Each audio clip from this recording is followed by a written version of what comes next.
बिस्मिल्लाहिर्रहमानिर्रहीम, अस्सलाम वालेकुम and welcome to my cooking channel. उम्मीद करती हूँ आप सब खैरियत से होंगे। अल्लाह का शुक्र है मैं भी ठीक हूँ। और इस दुआ के साथ आज की रेसिपी शुरू करते हैं। रेसिपी बहुत मज़े की होने वाली है, तो चलते हैं रेसिपी की जानिब, देखते हैं हमें किन किन चीज़ों की ज़रूरत है। जी तो रेसिपी स्टार्ट करते हैं। मैंने ये बर्तन लिया है, उसके अंदर मैं 3 कप आटा मकई का डालती हूँ। ये मकई का आटा है, खालिस आटा है, आपने इसको छान लेना है। ये थोड़ा सा बचा लिया है मैंने। उसके बाद इसके अंदर नमक डालती हूँ, टेस्ट के मुताबिक है। ये मेरे पास मेल्टेड घी है, तो ये डाल देते हैं इसके अंदर। 3 चम्मच है, बड़े 3 चम्मच। तो इसको मिक्स करते हैं। बहुत मज़े के बनता है। आप लोग इस रेसिपी को नोट करें जिस तरीके से मैं बना रही हूँ। और वो लोग जिन्होंने मेरे चैनल को अभी तक सब्सक्राइब नहीं किया, उनसे रिक्वेस्ट है कि मेरे चैनल को सब्सक्राइब करें, बेल आइकन को प्रेस कर दें और मेरी वीडियो को लाइक और शेयर करें। तो जी ये मैंने घी भी अच्छी तरह मिक्स कर दिया है। उसके बाद इसके अंदर मैं डालूँगी 1 प्याली प्याज है, कटा हुआ है बारीक बारीक। ये सब्ज़ मिर्चें हैं 5 से 6 अदद। ये पालक है, ये भी 1 प्याली है, छोटी वाली प्याली है। ये धनिया 1 प्याली। जी तो ये फ्रेश लहसुन है मेरे पास, ये वाला, तो ताज़ा लहसुन है, इसको भी काट के डालेंगे इसके अंदर। इसकी वजह से इसका टेस्ट बहुत ज़बरदस्त हो जाता है, तो ये भी मैं काट के डाल देती हूँ। जी तो ये लहसुन के पत्ते थे जो मैंने काट लिए हैं, 1 चम्मच बना है, तो ये भी डाल देती हूँ इसके अंदर। अब इनको अच्छी तरह मिक्स करना है। पहले आपने ना ज़रा ज़ोर लगा के करना है, ताकि ये जो अंदर चीज़ें डाली हैं ना, ये आटे के साथ मिक्स हो जाए। तो ये मज़े का बनता है, आप लोग इसको बनाएं। बहुत ही यूनिक स्टाइल के पराठे हैं और मकई के आटे से ये पराठे बन रहे हैं। और आप देख लें, तमाम वेजिटेबल्स डाली हैं मैंने इसमें। आप देख रहे हैं इसके अंदर जब मैंने घी डाला था तो उसके बाद इसको अच्छी तरह मिक्स किया था, तो ये आटा इस तरह हो गया है। तो आपने भी इसी तरह अच्छी तरह मिक्स करना है। जी तो ये अच्छी तरह मैंने मिक्स कर दिए हैं। अब इसको गर्म पानी लिया है मैंने, इससे मैं गूंद लेती हूँ। थोड़ा थोड़ा पानी डालते जाएंगे और गूंदते जाएंगे।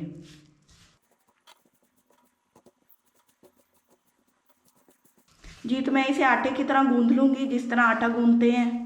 तो उसके बाद बताऊँगी कि इसको क्या करना है आपने। जी तो आटा मैंने गूंद लिया है, जिस तरह आप नॉर्मल आटा गूंदते हैं गेहूं का, इसी तरह आपने इसको गूंद लेना है। बस इसमें जो ये चीज़ें ऐड की हैं ये इसी तरह ऐड करनी है आपने। अब उसके बाद क्या करते हैं, इसे थोड़ी देर रेस्ट पे रख लेते हैं। तो उसके बाद मैं आपको बताऊंगी कि इसके पराठे आपने कैसे रेडी करने हैं।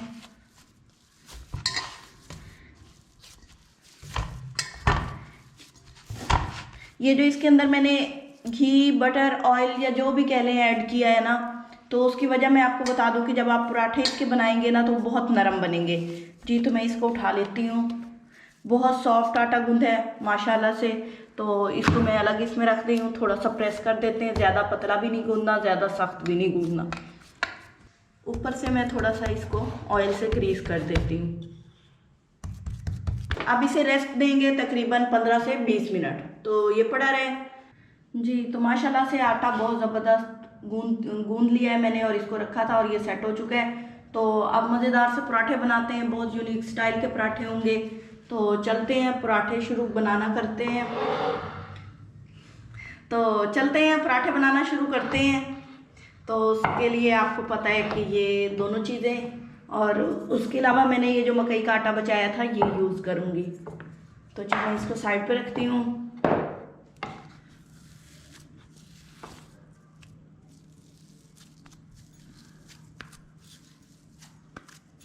इसका पेड़ा बना लेंगे, इतना आपने लेना है, या इससे छोटा ले लें, जो मर्जी जितना आटा लेना है आप बना, जितना इजीली बना सकते हैं।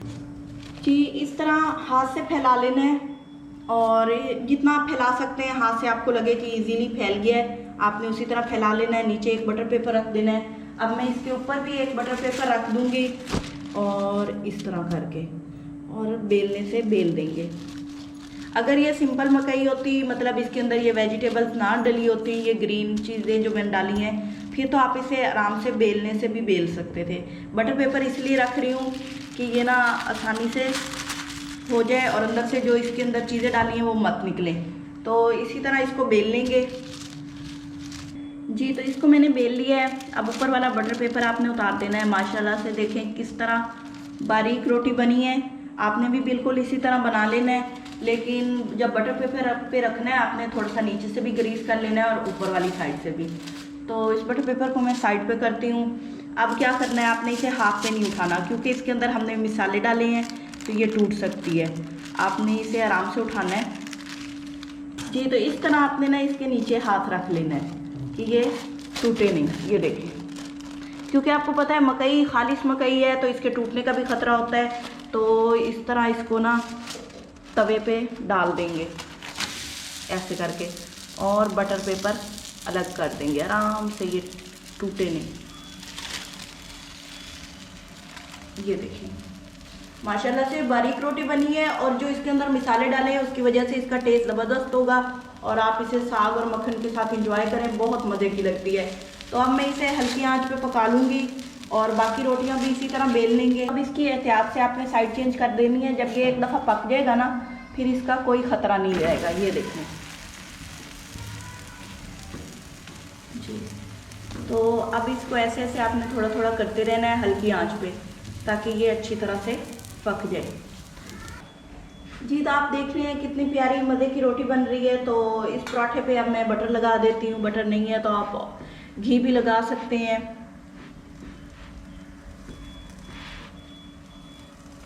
तो ये बहुत मज़े के पराठे बनते हैं। आप सुबह के वक्त इनको साग के साथ एंजॉय कर सकते हैं, क्योंकि ये साग के साथ खाने वाली स्पेशल डिश है।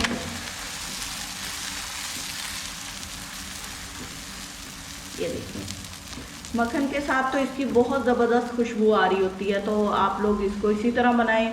अगर आपसे नहीं बन रहे तो आप बटर पेपर यूज़ कर लें। अगर बटर पेपर नहीं है तो आप किसी प्लेट पे रख के भी इसको फैला सकते हैं और आराम से इस पे डाल सकते हैं। असल मसला जो इसके अंदर मिसाले डाले हैं ना उनकी वजह से होता है, लेकिन उनकी वजह से इसका टेस्ट भी ज़बरदस्त हो जाता है, बल्कि दोबाला हो जाता है। तो आप लोग इसी तरह बनाएं। तो ये पक रही है। यहाँ पे अब आपने आँच ज़्यादा कर देनी है और इसको तेज़ आँच पे पकाना है।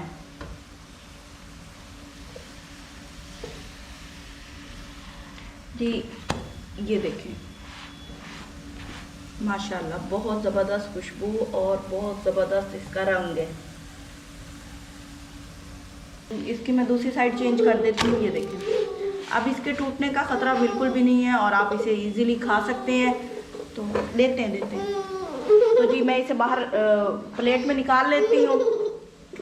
ये देखें जी, मैंने सारे पराठे रेडी कर लिए हैं। आप लोग भी बिल्कुल इसी तरह करें और उम्मीद करती हूँ आज की रेसिपी आपको पसंद आई होगी। आप लोग इसको ट्राई करेंगे और अपना फीडबैक देंगे। मुझे इसके साथ इजाज़त दीजिए। अपनी दुआओं में याद रखिए, अपना ढेरों ख्याल रखिए, अपने घर वालों का ख्याल रखिए। अल्लाह हाफिज़।